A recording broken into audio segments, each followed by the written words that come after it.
All right, Proposition 56, Meredith Worden. I'll start, Carolyn Chu. Or Carolyn Chu. With the Legislative Analyst's Office. Proposition 56 would increase the taxes on tobacco by $2. So the tax on a pack of cigarettes would go from 87 cents to $2.87, and the tax on other tobacco products like cigars and these sorts of things would go from $1.37 to $3.37. Notably, the measure also extends taxes on tobacco to electronic cigarettes, particularly liquid containing nicotine. Previously, those products had not been taxed like tobacco products by the state. We estimate that the revenue from this measure, the net revenue from this measure, would be between about $1 billion and $1.4 billion, depending on the overall consumer response to the price increase. And I'll turn it over to my colleague, Ms. Worden, to describe where the money would go. So as Carolyn mentioned, we estimate about $1 billion would be generated under this measure in new revenues. The measure specifies that these new revenues would go into a special fund and be allocated for specific purposes.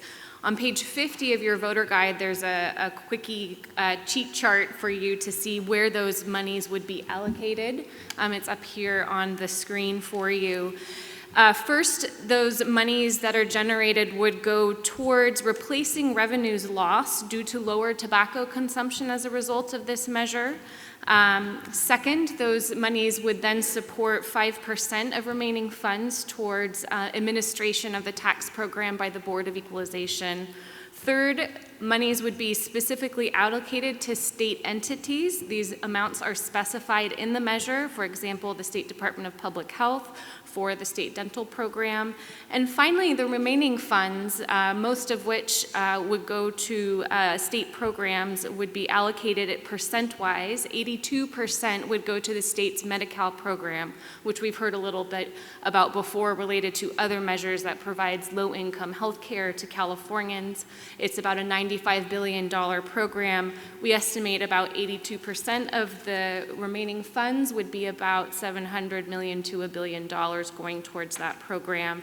The remaining amounts, 11%, would go towards the Department of Public Health's tobacco control program, 5% towards UCs for the tobacco-related disease program, and 2% remaining funds would go to various school programs in the Department of Education.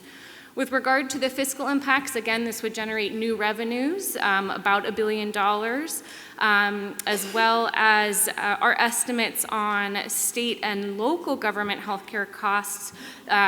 Significant research has shown that these tobacco impacts health pretty significantly. There's significant research on that. So as a result, this measure would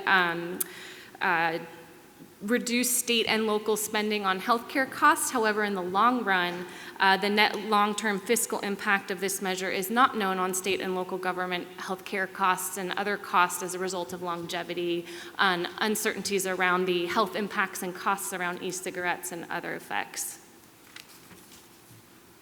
Great. So in support, we have the California Democratic Party. We have other Democratic clubs. And then in opposition, we have the Republican Party, Libertarian, and Peace and Freedom parties. In support, we have a number of civic and environmental organizations, educational organizations, school districts, business associations, and unions. And then in opposition, this will shock you, Philip Morris, R.J. Reynolds, and a bunch of other tobacco companies, and the State Fraternal Order of Police and sheriffs. In support, we have a bunch of Democratic officials, and in opposition, one other Republican official. And then in support, we have 3 newspapers that have endorsed it. And the spending, also shocking, $56 million in opposition from tobacco companies. And in favor of it, we have $21 million that it's from hospital organizations, unions, medical associations, dental associations, the American Cancer Society, so sort of health groups. Questions? I assume one of the reasons that the police and the sheriffs are against that because they're foreseeing an increased cost of enforcement. that there will be more illegal tobacco sales. So there's no money allocated in this towards those needs. That was a question. So we can't opine as to kind of why the measure specifies according to the various allocations that we had displayed above. We would have to ask the proponents on that. But it does specify, as we had seen earlier, where those monies would be going. Some of which do go to enforcement for smuggling of tobacco products and that sort of thing, and some for prevention of purchase by underage individuals. Other questions? Oh, we have one in the middle. Yes, are things like nicotine patches going to be taxed? No, products that are approved as smoking cessation devices are not taxed currently and would not be taxed under the measure. Okay, and one last. Would the panel be willing to comment on the arguments against statement that Proposition 56 cheats schools out of at least $600 million per year? What I can say is that previous voter-approved taxes on tobacco products have put the funds generated from the taxes into special funds. Special funds are not part of the Proposition 98 guarantee calculation. The Proposition 98 guarantee calculation is how the state determines how much money schools should receive.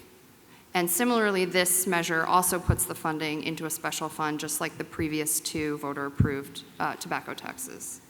Thank you.